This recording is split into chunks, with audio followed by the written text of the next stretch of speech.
RSS का नया कार्यालय केशव कुंज बनकर तैयार हो गया है। दान में मिले 150 करोड़ रुपए की लागत से आरएसएस के नए कार्यालय का निर्माण कराया गया है। छत्रपति शिवाजी महाराज की जयंती पर संघ चालक डॉक्टर मोहन राव भागवत और सर कार्यवाह दत्तात्रेय होसबाले की उपस्थिति में केशव कुंज कार्यालय में प्रवेशोत्सव मनाया जाएगा। इस कार्यालय का नाम आरएसएस के संस्थापक और प्रथम सर संघ चालक डॉक्टर केशव बलिराम हेडगेवार के नाम से केशव कुंज रखा गया है। सर संघ चालक डॉक्टर मोहन भागवत ने 2016 में नए केशव कुंज के लिए भूमि पूजन किया था, जो अब बनकर पूरी तरह से तैयार हो गया है। एक तस्वीर हम आपको दिखाएंगे। सबसे पहले शुरुआत में यहाँ से अगर मैं आपको वो बिल्डिंग्स दिखाऊं, जो इमारत दिखाऊं, जो साफ तौर पर राजस्थान, गुजरात और देश के कई अन्य हिस्सों की जो पाश्चात्य जो स्थापत्य कला है उसका नमूना है। संघ कार्यालय में जैसे ही आप प्रवेश करेंगे तो सबसे पहले दर्शन आपके पवन पुत्र हनुमान जी के होंगे, यानी कि बजरंग बली के होंगे, जो सभी बाधाओं को हरने का काम करते हैं। बजरंगबली की वही ये मूर्ति है जो पहले भी जो पुराना केशव कुंज कार्यालय था, जिसको तोड़कर ये नया कार्यालय बनाया गया है, उस वही मूर्ति को यहाँ पर बनाया गया। मूर्ति के साथ कोई छेड़छाड़ नहीं की गई। और ये वो हॉल है जहाँ पर एंट्री के बाद आप अगर किसी से आपको समय मिलता है किसी भी प्रचारक से मिलने का, तो वो मैं तस्वीरें आपको दिखा देता हूँ उस हॉल की कि इसका। मेरठ में तैनात वरिष्ठ उप निरीक्षक एवं एनकाउंटर स्पेशलिस्ट मुनेश सिंह संत प्रेमानंद के दर्शन। राज्यसभा में वक्फ संशोधन बिल पर जेपीसी रिपोर्ट पेश हो गई है। राज्यसभा में बीजेपी की राज्यसभा सांसद मेघा कुलकर्णी ने रिपोर्ट पेश की है। रिपोर्ट में उन सभी सबूतों का भी रिकॉर्ड शामिल है जो जेपीसी के सामने रखे गए थे, जिसके बाद विपक्षी दलों ने विरोध जताते हुए हंगामा किया। कांग्रेस ने रिपोर्ट को एकतरफा बताते हुए कहा कि हमारी असहमति को रिपोर्ट में जगह नहीं दी गई।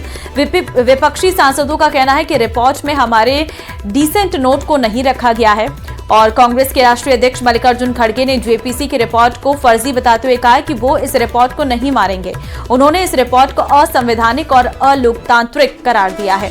2 बजे के बाद लोकसभा में भी वक्फ संशोधन बिल की जेपीसी रिपोर्ट पेश होगी।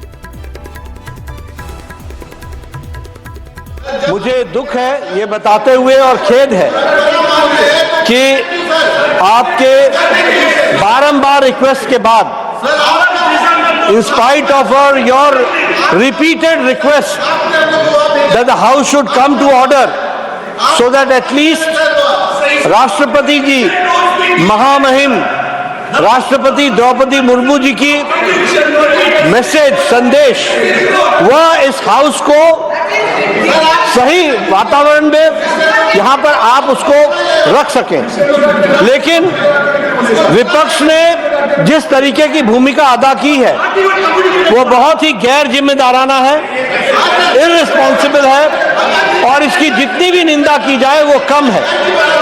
मैं ऑन रिकॉर्ड लाना चाहता हूं कि राष्ट्रपति महोदया, the first citizen of the country, जब वो उनका मैसेज पढ़ा जाए तो हाउस ऑर्डर में होना चाहिए था, जो नहीं है। यह बहुत ही दुर्भाग्यपूर्ण है और इसकी हाउस निंदा करती है, यह मैं जरूर कहना चाहूंगा। सबसे बड़ा क्वेश्चन यह है कि कुछ लोग देश को तोड़ने की साजिश करते हैं। कुछ लोग, some people are trying to fight against the Indian state. Bharat देश के खिलाफ लड़ रहे हैं। इसलिए यह विपक्ष की आज का वॉकआउट होना, यह ऑन रिकॉर्ड आना चाहिए कि यह देशद्रोही गतिविधियों को प्रोत्साहन देने का एक माध्यम है और उसका एक्सप्रेशन है। और कांग्रेस पार्टी और विपक्ष आज देश के जो लोग खंडित करना चाहते हैं, देश को कमजोर करना चाहते हैं, उनके हाथ मजबूत करने का काम कर रही है, तो विपक्ष कर रही है। संसदीय कार्य मंत्री और अल्पसंख्यक मामलों के मंत्री किरण रिजिजू ने जेपीसी रिपोर्ट पर विपक्ष पर निशाना साधा। उन्होंने कहा कि जेपीसी पर सवाल उठाने वाले खुद उसमें शामिल थे। रिजिजू ने साफ कर दिया है कि रिपोर्ट में किसी तरह का कोई बदलाव नहीं किया गया है।